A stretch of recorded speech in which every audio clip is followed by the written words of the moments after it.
And thank you for your patience as we get ready to start this morning's first keynote session. My name is Claire Thorpe. I'm from the University of Southern Queensland, and it's been my great privilege to be part of the APLIC Organising Committee. And today I also have the great privilege of introducing our first keynote speaker. But to begin, I'd like to thank our partners and sponsors for their support of this conference, and a special thank you to Oxford University Press for their support as Conference Gold Partner. We do encourage you to tweet throughout the session. Please use the hashtag #APLIC18 and join in the conversation. Our first keynote today is Lucy Bloom. Lucy is a change maker, exceptional communicator and business fixer. She created and led an advertising agency, working across a diverse range of industries for 20 years before she stepped into the role of CEO of a brand new women's health organisation. In 2.5 years, she led a small team to raise $7 million for a network of hospitals in Ethiopia. She then went on to transform a Cambodian children's charity as its first CEO. She is the creator of the world's first childbirth education program for men run in pubs, which she franchised nationally. She has since hit the speaker's trail full-time and is writing her second book. She consults as a business fixer, strategy machine, and governance gun. You'll find her challenging and entertaining in equal measure. Lucy Bloom is a rule breaker, idea maker, and momentum creator. Please join me in welcoming Lucy Bloom. Thank you. Thank you for that amazing introduction, which I wrote myself. A room full of librarians, what a treat. Thank you so much for inviting me today. I last spoke for a room full of librarians at the National Library in Canberra. Who is from the National Library? Woo! Excellent. If nobody replied, I was going to say, great, we can talk about them then. But there are a few of you here.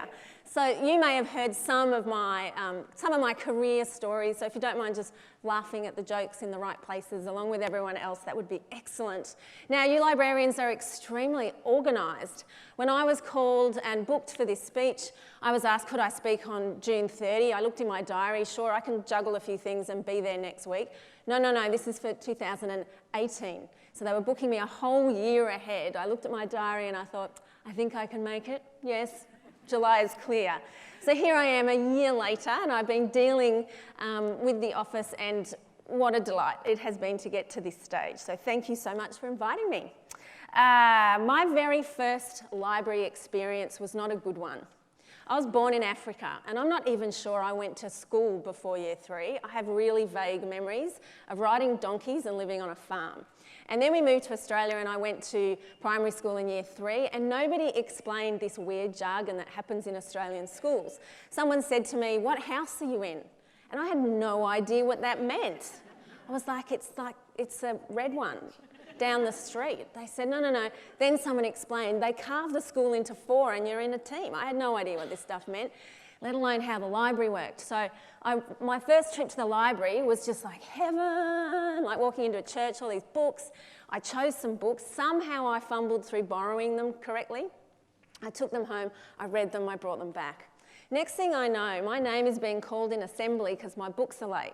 Notes are going home, I get called into the library. I'm like, what's the problem? And she said, you haven't returned your library books. I said, I have returned my library books. She said, no, you haven't. I said, well, come over here and I'll show you. And I took her to the shelf where my books were. I'd returned them. I just didn't do them the correct way. I didn't know Australia ran on dishonest people. In Africa, we just share and give it back. So that was my first experience. But I've loved libraries all my life. Yesterday I did a post on Facebook and asked people to tell me their librarian stories. And if you go to my The Lucy Bloom Facebook page, you'll see all these fabulous stories. But they do tend to swing from I love, my librarian made things safe, made me love books. They swing from that to the other end. My librarian was a total witch. So there seems to be this broad thing. I've just got to get my clicker, which is over here. Now, in preparation for this, I did some Googling on librarians, and this is what I found.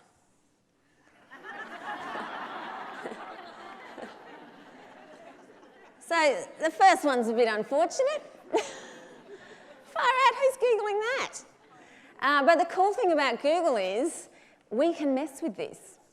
So what I really like is librarians are subversive, and you're all a pretty rad crowd.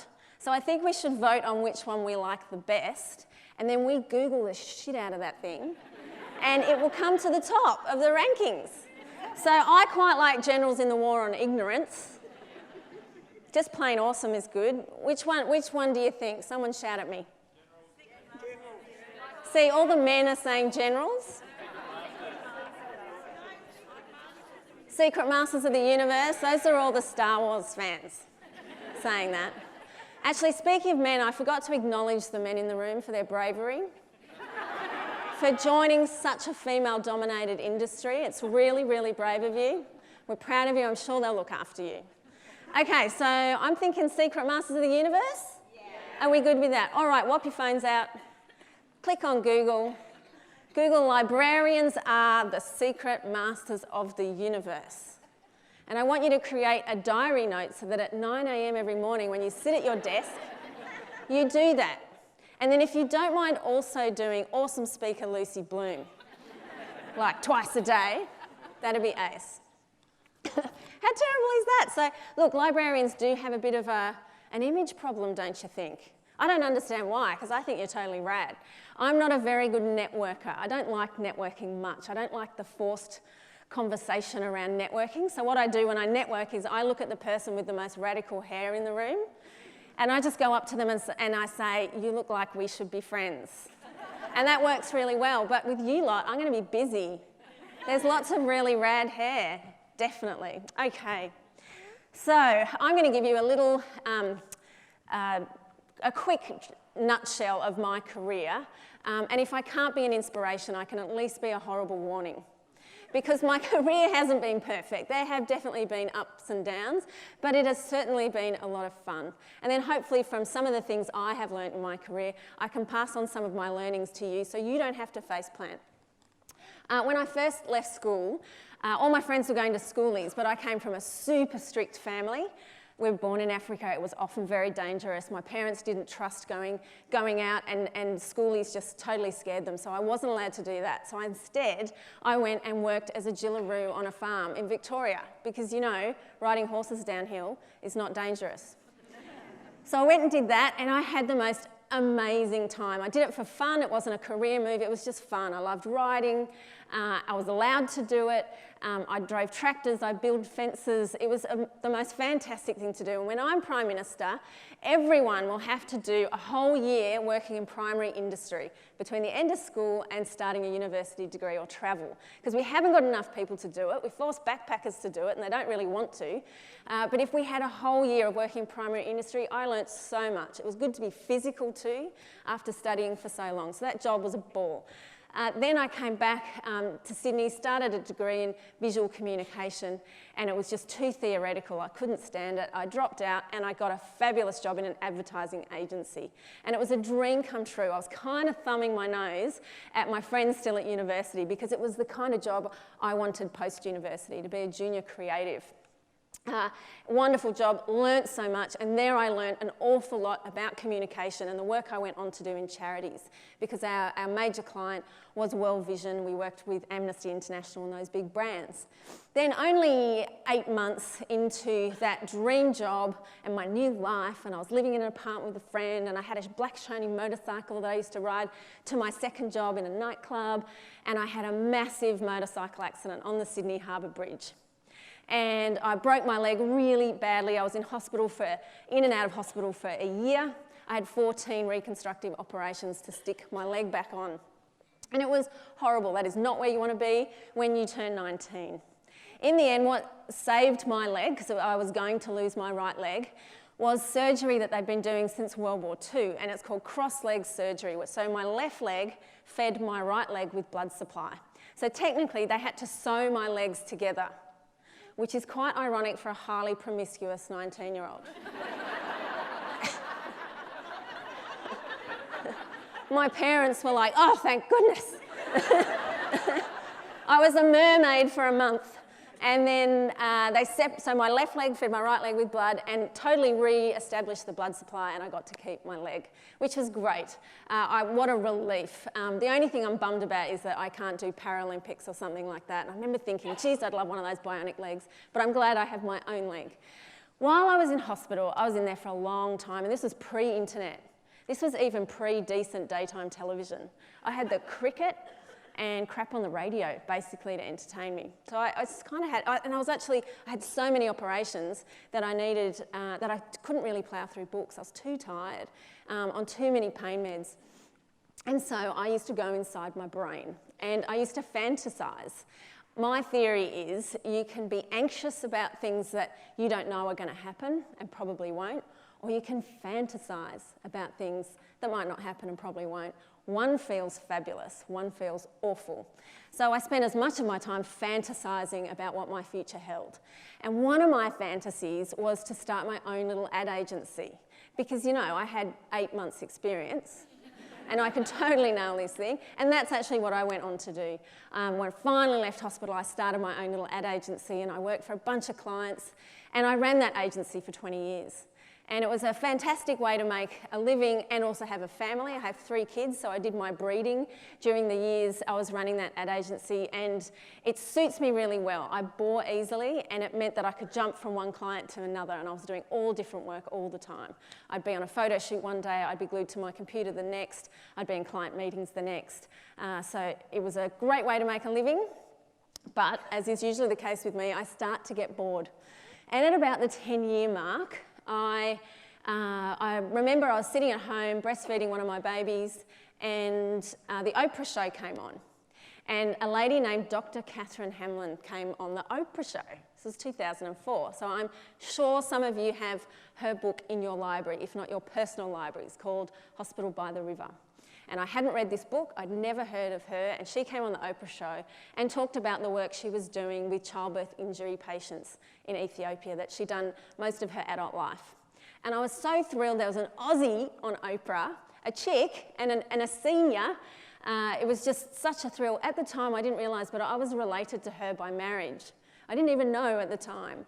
But that marriage ended, so we don't talk about it anymore. But I was breastfeeding a baby, so I was hormonally disadvantaged to the story she was telling about young country girls in Ethiopia receiving catastrophic birth injuries simply because they couldn't get to a hospital. So I thought, oh, I want to help this organisation. I just loved what she was doing, and she has such a sweet way about her. So I became a donor. So I was working as a doula, which is like a childbirth support person, just for fun, because, you know, I get bored at 4 in the morning and I might as well go to a birth. And I was doing this and loving it, and I decided to set my doula fees at the cost of an operation in Ethiopia. And I loved it. The couple didn't need to know. They always had tons of cash. And then I attended this awesome birth, and then I made a donation that would fund someone basically having their quality of life returned to them. So that was gorgeous. But you know, when you donate to a charity, then they start sending you their stuff. And I was getting their stuff, and their stuff was terrible. And you know, my background as an art director and creator, I just couldn't see this awful stuff. So I rang their office in Sydney and I said, look, your communication is doing you damage. Let me help you. And there was this long pause. So I'd found the author of the Ugly newsletter. And he said, long, painful pause, he said, I have been praying for someone like you for 10 years. What a relief. So I could help with the skills I had as an art director, copywriter, photographer, and it was easy to do, and they became my favourite client. Made no money, but favourite client. And within a couple of years, I was travelling to Ethiopia every year, and I'd do a huge photo shoot over about 3 weeks. So I travelled all over Ethiopia, all by myself, to all our different hospitals, and learnt so much about the work, and I loved it. My camera and the offer was my ticket to this amazing experience that I had over, it was 8 years of doing that, and I'm so glad I offered with the skills I had. Then I took a leap, and I got to know Catherine Hamlin really well, and she asked me to be her founding CEO of a new charitable entity for her work in Australia. And I was so ready for that leap. I'd been an ad agency boss for 20 years, and I remember my last really juicy client before I wound up the business sold hinges and drawer runners. And we were doing catalogues for that stuff, and it was mind-numbingly boring. And so when I was asked to be the CEO of a women's charity, and I'd be zigzagging between Australia and Ethiopia, I needed no encouragement. It was such an amazing opportunity. And in 2.5 years, I put together a really small team of 4, and we raised $7 million in 2.5 years. It's one of my life's achievements, I guess, is that enormous amount of money we raised for that work. And then one day, I went from high-performing CEO to unemployed in one text message. And that job was over. So I reported to a board of volunteers of only 3. And that is not an ideal governance platform, is 3 volunteers. And so I had no choice, and Catherine had no choice, even though she desperately wanted me still in that role.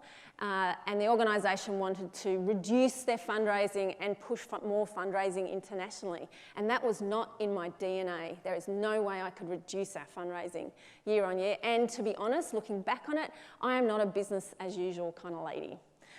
I like creating things and fixing things and making them fly. So it was painful at the time, but looking back on it, it wasn't where I needed to stay. My next role was working with a charity in Cambodia that was working in schools and health centres. And that job taught me that I really missed Ethiopia. I didn't enjoy Cambodia much at all.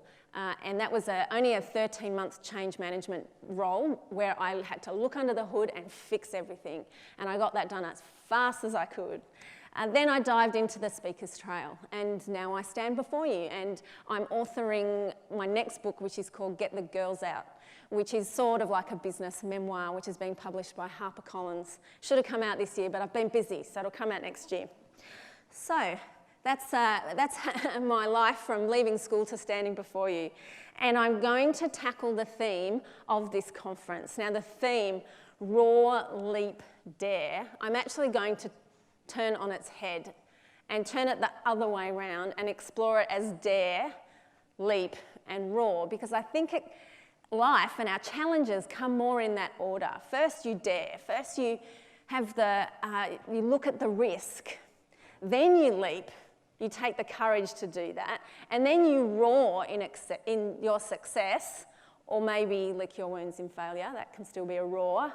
So I think that's the path that we take in business and in life. So that's how I'm going to explore the theme. Now, I understand from the committee, the creative idea behind this belongs to the nationalities that we have represented here. And dare is New Zealand. I'm guessing because you're all bungee jumpers. And leap is Australia, because, you know, we all have kangaroos in our yards. And roar is Singapore, because they are such a rowdy bunch. So the dare is all about risk. And we all know that men are more likely to take risks than women. Now, I've got a Twitter feed for you that you have to follow. It's called Why Women Live Longer Than Men. It's the best. Just have a snort laugh at it in bed tonight, and it's just videos of men doing ridiculously dangerous things and probably dying, probably losing a limb. It's hilarious. But risk shouldn't be seen as a bad thing. And look, I call it the Lucy Bloom risk management framework. And I ask myself 2 questions, really simple questions. First one is, what is the worst thing that could happen? What is the absolute worst thing? And, you know, I'm not a brain surgeon, so the worst thing that can happen, I guess, is something really terrible. But, you know, I live in the corporate world, and you live in libraries and with information. So what is the worst thing that could happen? And the second question is, will anybody die? And that usually brings you back into perspective of, okay, I'm dealing with data and borrowers and books and libraries and archives, and it brings you back to your perspective, I guess. So when I first published my first book, it was self-published, and I had to take a risk. And my then husband didn't want to take that risk. And I looked at it, okay, what's the worst thing that could happen? It's going to blow 20 grand just in production to print these books. And I was pretty bold that I thought we could sell a lot of these books. So I did a huge print run, which I always recommend people don't do. But I I never take my own advice. Did this huge print run. So the worst thing was that I was going to blow 20 grand and that I would have a large number of books staring back at me in the garage every time I pull in. And so that's just about, you know, about perceptions of myself and failure and feeling like a loser. I reckon I could deal with that. Is anyone going to die? Definitely not. So I went ahead and I published that book, and it was a huge success, and that print run sold out. And it's a childbirth book for men, and while people keep breeding, that book keeps selling. So it was a great risk to take, and I'm so glad I did, and I'm going to do a second edition, and I do hope you all have it in your libraries. So I use that risk management framework everywhere I go. I'm also careful not to glamorise failure. I think there's a lot of that. I saw in my Instagram feed yesterday a meme that just said, "Congratulations on your failure." And I think glamorising failure is dumb.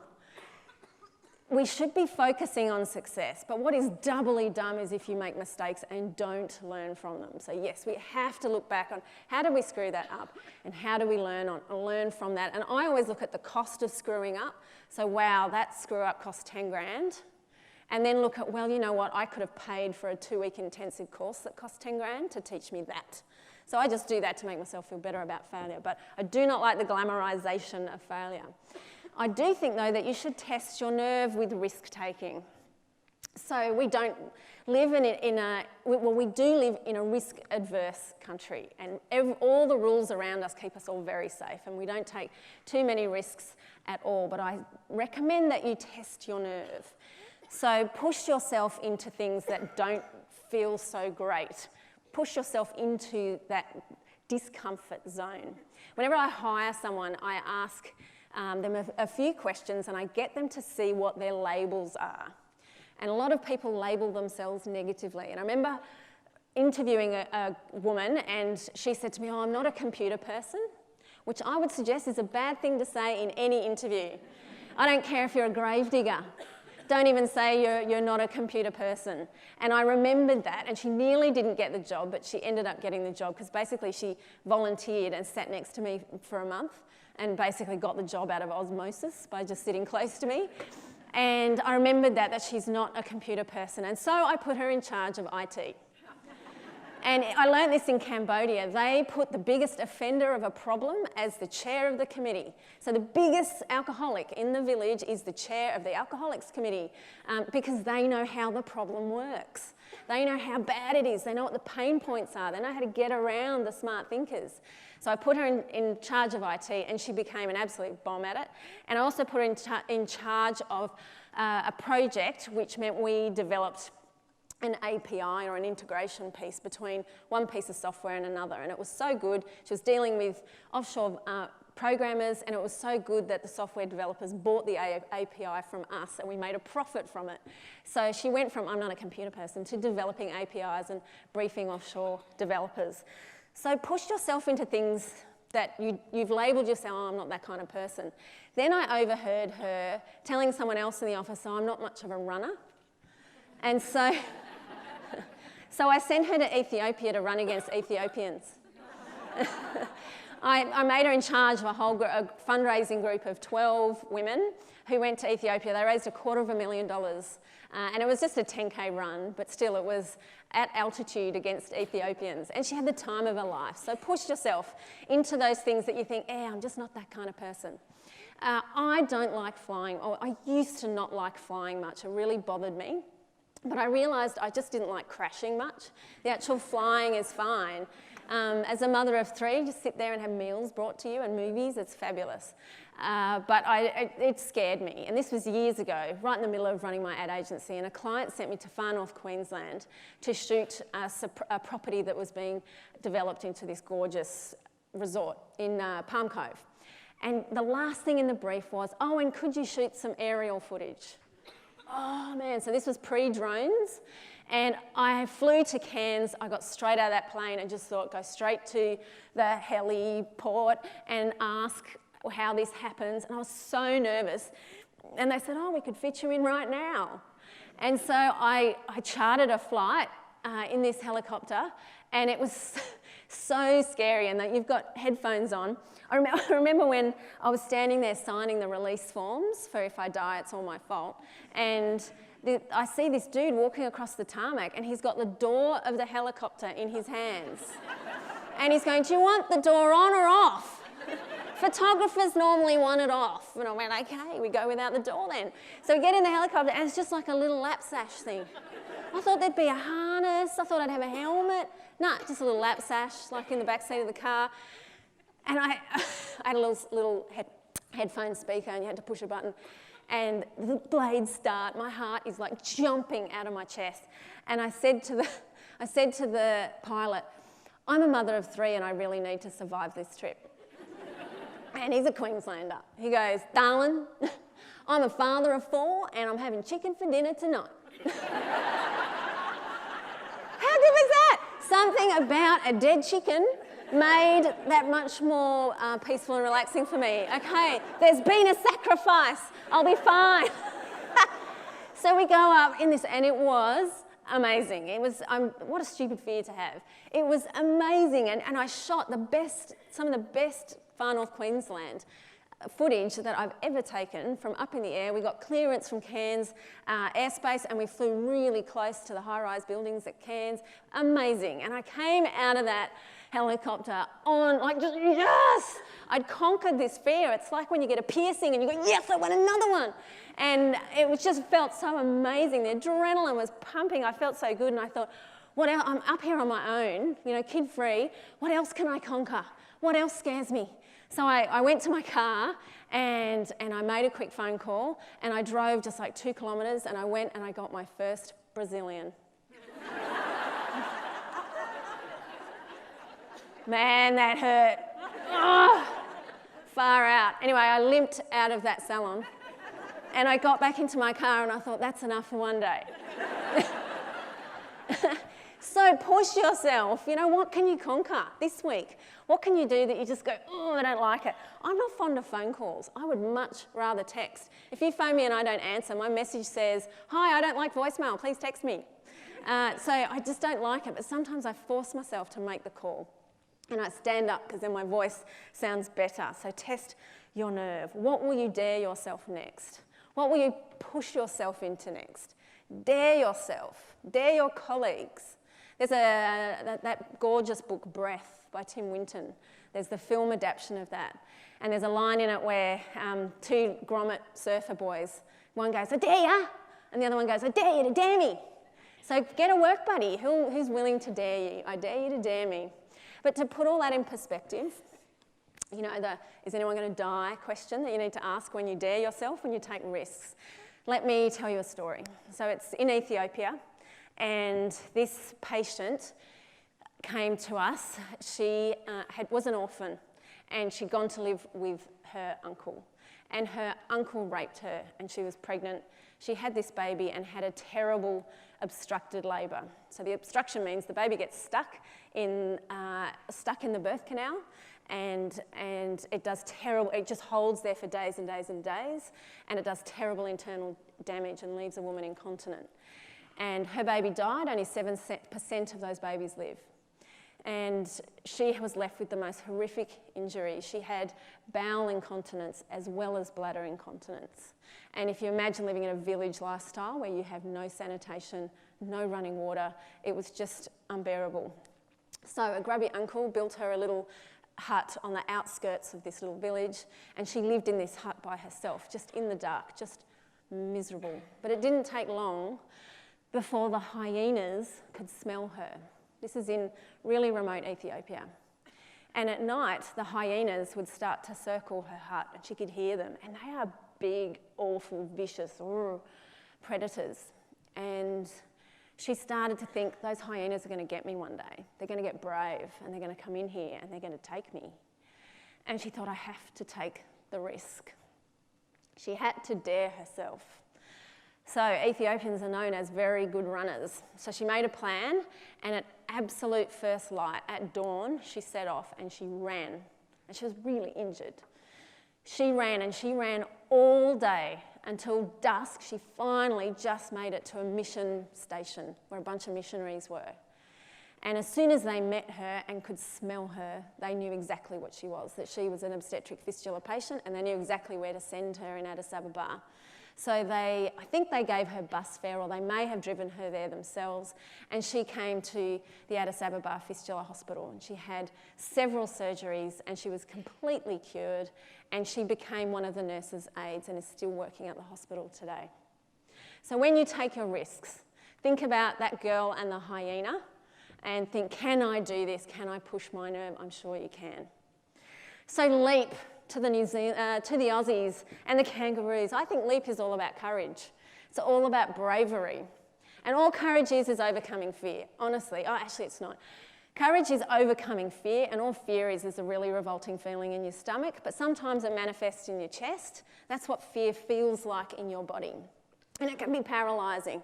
Courage is overcoming that, doing it anyway, with a subtext like a clause of not behaving like a peanut. So courage is getting through the fear, but doing it graciously. And so many people are good at having courage for others. So if you want to see a bullfighter, an absolute attack dog, put something between a mother and her kids. People are usually very good at being brave for others and not so good at being brave for themselves.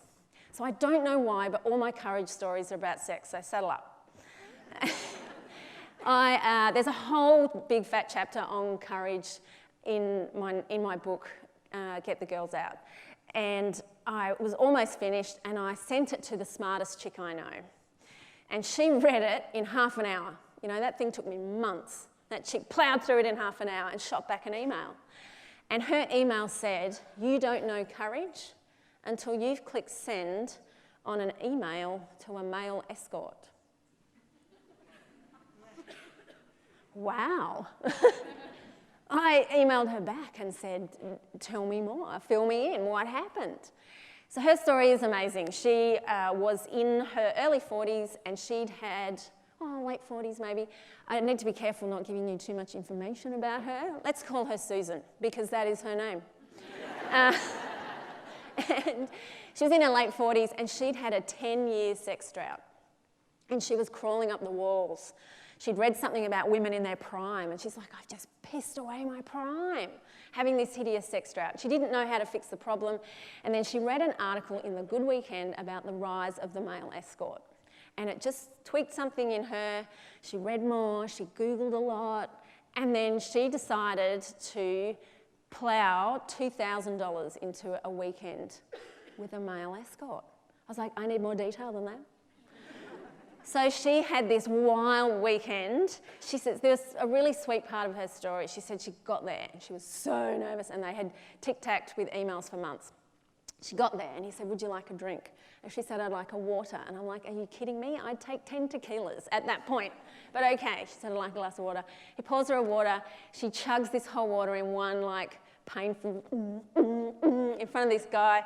And then he refilled her glass. And she looked at that, and she was a single mum of one and had had quite a lonely life. And she looked at that glass and she said, "That was the first time that someone had done that kind of thing for me in 10 years. Just fill a glass of water." Anyway, they had a totally wild weekend together, did stuff I've never heard of.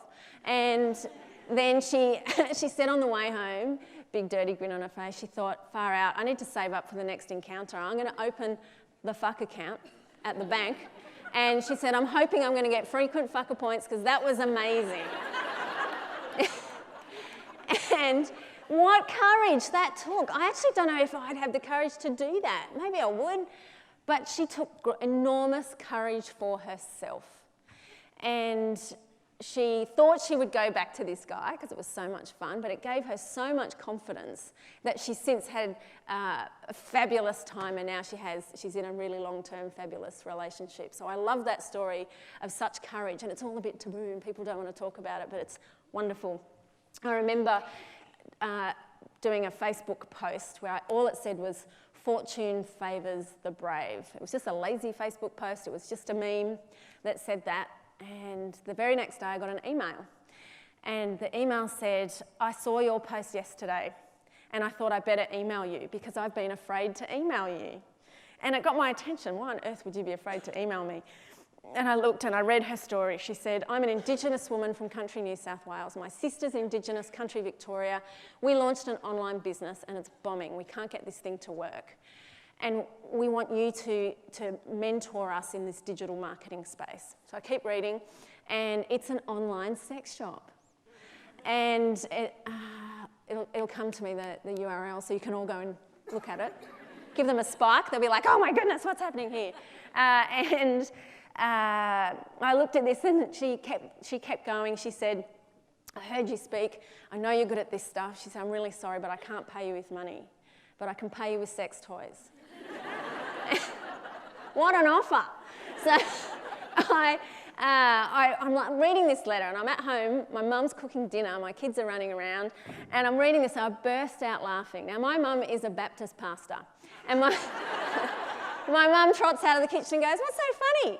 I said, doesn't matter, Mum, you're just getting a dildo for Christmas. My mum knows me quite well. She just shook her head, trotted back into the kitchen, and we've never spoken to her again. So all that was about was someone was afraid to email me because the answer, well, what's the worst thing that could happen? The answer might be no.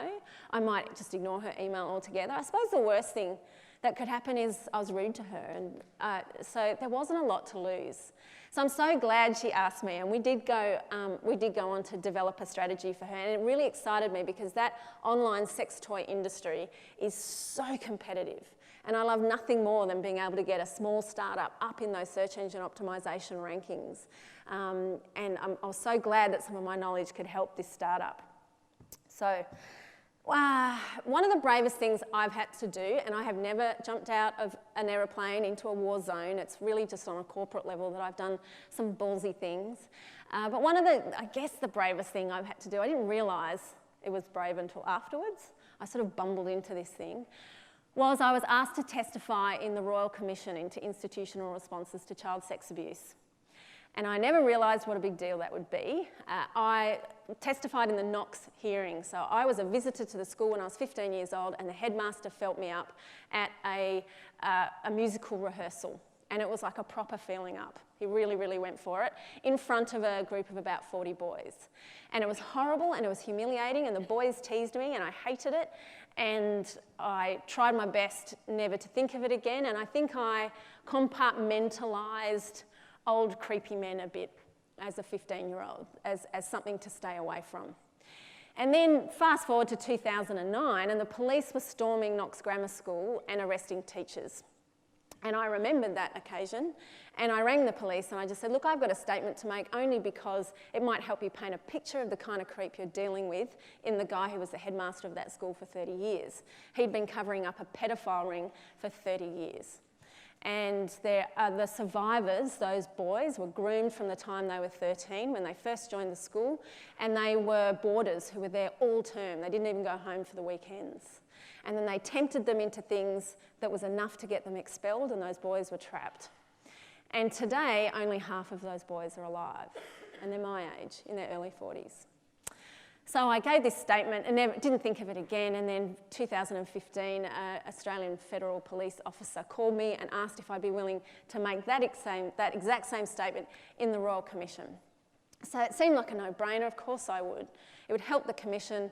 I thought it would be a closed court. It was in fact live streamed to a few million people, and all I had to do was read a prepared statement. So I challenged myself to see how fast I could read that statement and still be legible. And there was this odd thing that happened, because, you know, I look how I do.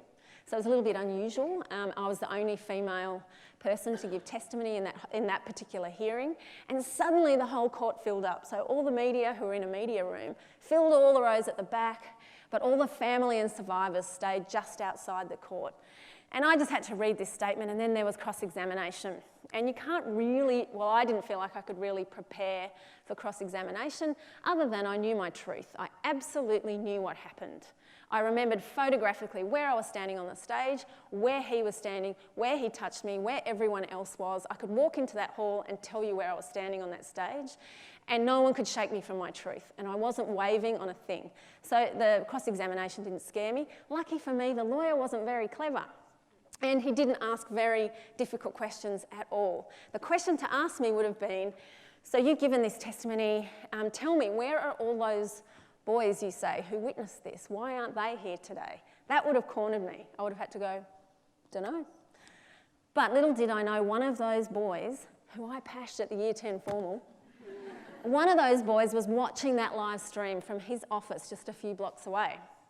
And the very next day, he was sitting in the same seat, giving the same testimony that he saw what happened. And in fact, he said, it was worse. It was worse than Lucy described. It was much more of a grab, and she jumped out of his grip. And so it was such validation that, yes, this is what happened. And he only testified because he saw my testimony the day before, and he showed up the next day. So I guess that step in bravery wasn't too bad. The media went a bit nuts. I thought I'd be trolled to death, but I was actually hammered with kindness. It was fantastic. I did not get one negative comment from anyone.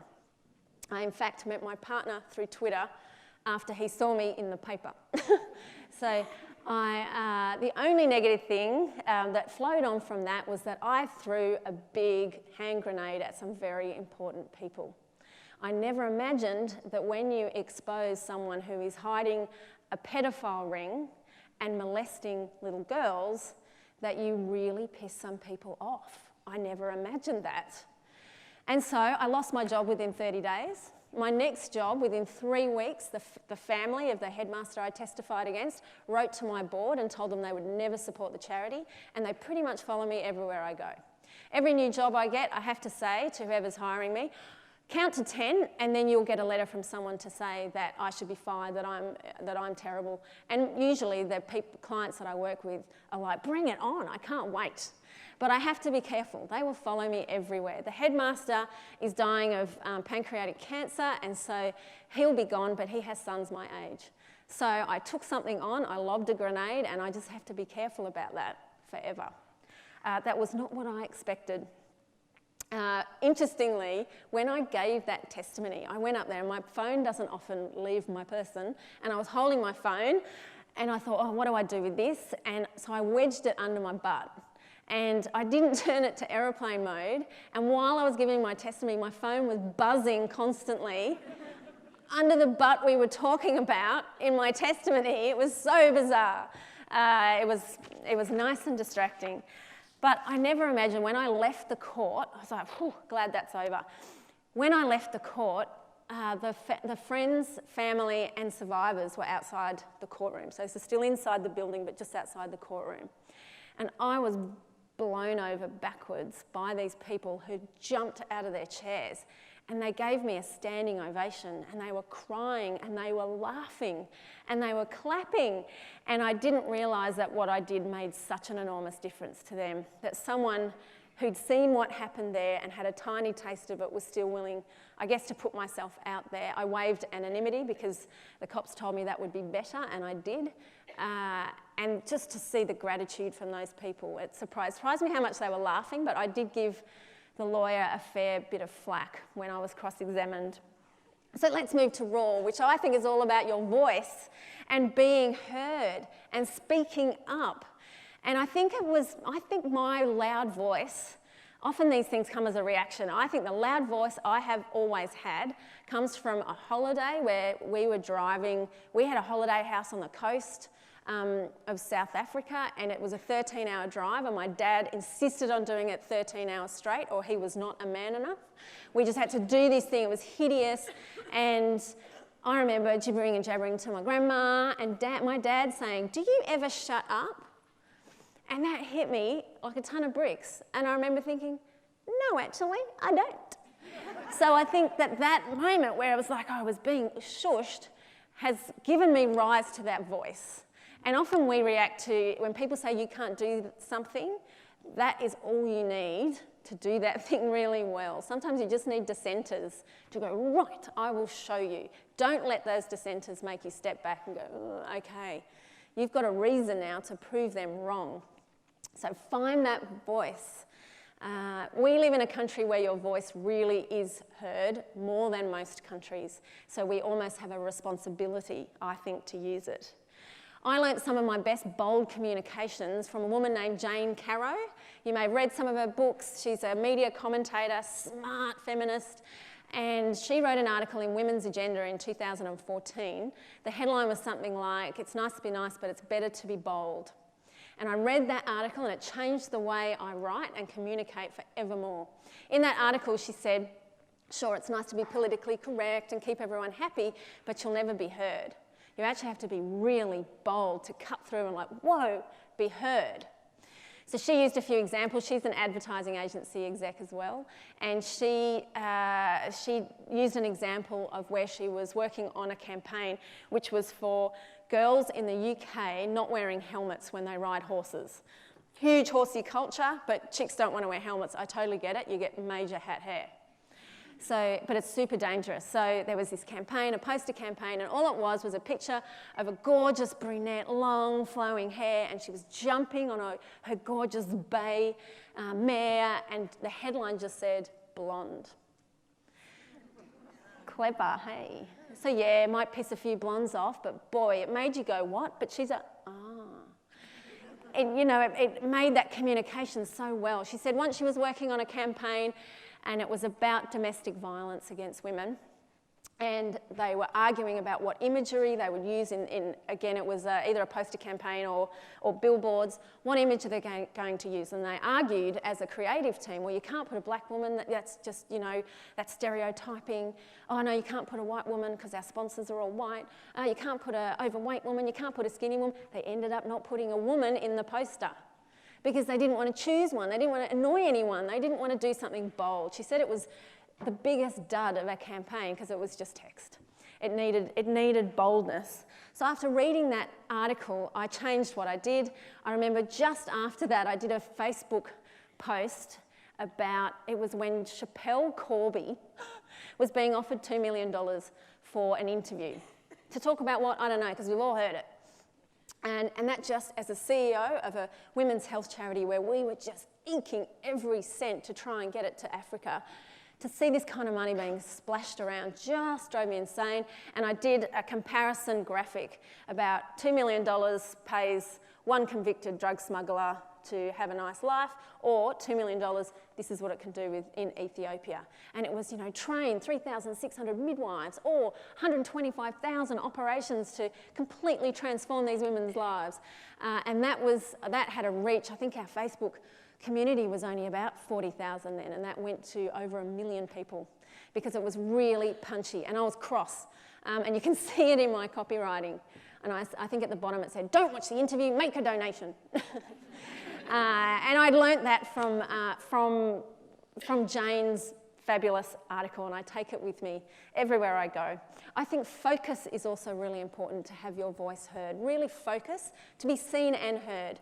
So you're probably all known by your friends, family, everyone you know knows you're a librarian, and you stick to that. And then you may have a secondary thing. You might be right into hand-wheeled pottery. You might be the most amazing crochet person. You might be into steampunk. You've got usually there's two core focuses. Stay focused. Stay absolutely focused on what you're known for. And be brilliant at it. It's really hard for people to ignore you when you're really, really good at what you do. I know someone, her two focuses are China. So she speaks Mandarin and she helps people navigate the Chinese business cross-border innovation between Australia and China, and she's just known as the China chick. And her other thing is roller derby.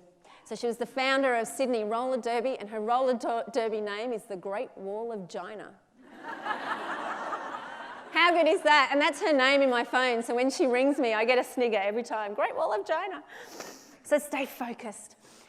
Celebrate success. You're all working in small teams, I imagine, and success is one of the great fun things about work. So celebrate success. Add that to your roar, to your voice, is how do you celebrate success? I remember one of my CFOs was a guy called Alex, and he was my absolute polar opposite. He was perfect CFO. I'd come up with a wild idea. I'd go, oh, let's do this, and he'd go, oh, we insured for that. So we were a great team. And I remember we hit the $6 million mark for our fundraising, which was a huge milestone, beyond our wildest dreams. And he just quietly says across the office, "Oh, Lucy, we've just hit the $6 million mark." I went, "Are you serious? Have we just hit that?" And I didn't even know we were approaching that. We need to celebrate this stuff, Alex, for everyone, for our volunteers, for our team, for our donors, for the patients. We need to really mark this stuff and celebrate it. So I said, "Alex, when we are getting close to the $7 million mark, I need you to tap me on the forehead and we'll get ready for this. And I'm going to put a huge net above your desk full of balloons and sparkles. There's going to be a chain. You're going to pull it when we hit the $7 million mark." And he goes, you know what he said? "Oh, I'll do it on a Tuesday because the cleaners come on a Wednesday." Far out. Dude, celebrate. So I think fun is crucial to your work life, to your home life. I actually only do things if they're fun. If a business fixing contract is offered to me, I take a long, hard look at am I going to enjoy this? Is it going to be fun to work with these people and to fix this thing? My last gig was definitely fun. I built a website for a private island in the Philippines. And you can work remotely, you can work anywhere, but I insisted. I had to go to that island for at least a week to build that thing. So I look at how things are going to be fun. So in the interest of fun, and we are right on time, I'm going to leave you with a story that is in my first book, Cheers to Childbirth, which is the Dad's Guide to Childbirth Support. And it's one of my birth stories. So believe it or not, you can actually have fun giving birth, although this wasn't my intention, the way this rolled. I have 3 kids, middle child. She was due on New Year's Eve. And so we thought we were safe to have our huge Christmas shindig in mid-December. I was huge and fat, and I'd had an achy belly all day, and my last day of work, last day at my desk was the day before, and just as guests started trailing down our driveway, so the first contractions hit me. And I thought, oh, brilliant, I'm sick of this pregnancy, I want it over with. And my first birth had taken 24 hours, so I thought I had plenty of time. And frankly, my head was in party mode, and I was doing chips and dips, and I had barbecue to organise, so I just thought, great, this will happen later. Within 45 minutes, I couldn't speak through contractions. And I knew I was going to have that baby quite soon. There were 70 people in my house. They were still pouring through the front door. And so I run into do the pregnant wobble. I ran into the backyard. I got my then husband's attention and I said, I think I'm going to have this baby tonight. I said, I need you to meet me in the bathroom. He went, oh, okay, I'll organise the barbecue. And so I bolt up we had this long hallway right up the length of the house. I bolt up that hallway and I skidded back into the living room. And I thought I'll put really loud music on because I am a noisy birther. And I thought I don't want everyone hearing me hollering in the bedroom. And I still remember the song was My Sharona. Best birth song. And cranked that up and ran into our bedroom, hung left into the bathroom. I flicked on the lights. You know when contractions put you on your tippy toes? Flicked on the lights, flicked on the taps, tore my clothes off, jumped in the bath, turned around, and there was a friend of mine standing in the bathroom. And she had her little 3-week-old newborn in her arms that she was rocking off to sleep in the cool dark of the bathroom before this lunatic charged in. I said to her, I'm going to have this baby. She goes, all right, I'll call a midwife. And we'd done Girl Guides together. And we had got up to some serious mischief, me and Melinda. And there was a moment where I was going through a contraction where we just looked at each other. There I'm about to give birth. She's got, I think, her 3rd or 4th baby in her arms. And we looked at each other like, how did this happen? So she runs off. We had planned a home birth anyway, so there was no dash to the hospital. She runs off to call the midwife, who had no idea this was happening. And next thing, my husband appears, he nonchalantly appears in the bathroom doorway with a beer in his hand. And as he walked in, her head popped out. So I was standing in the bath, hands on the wall, her head pops out, and she was in the anterior position, so she was looking at him.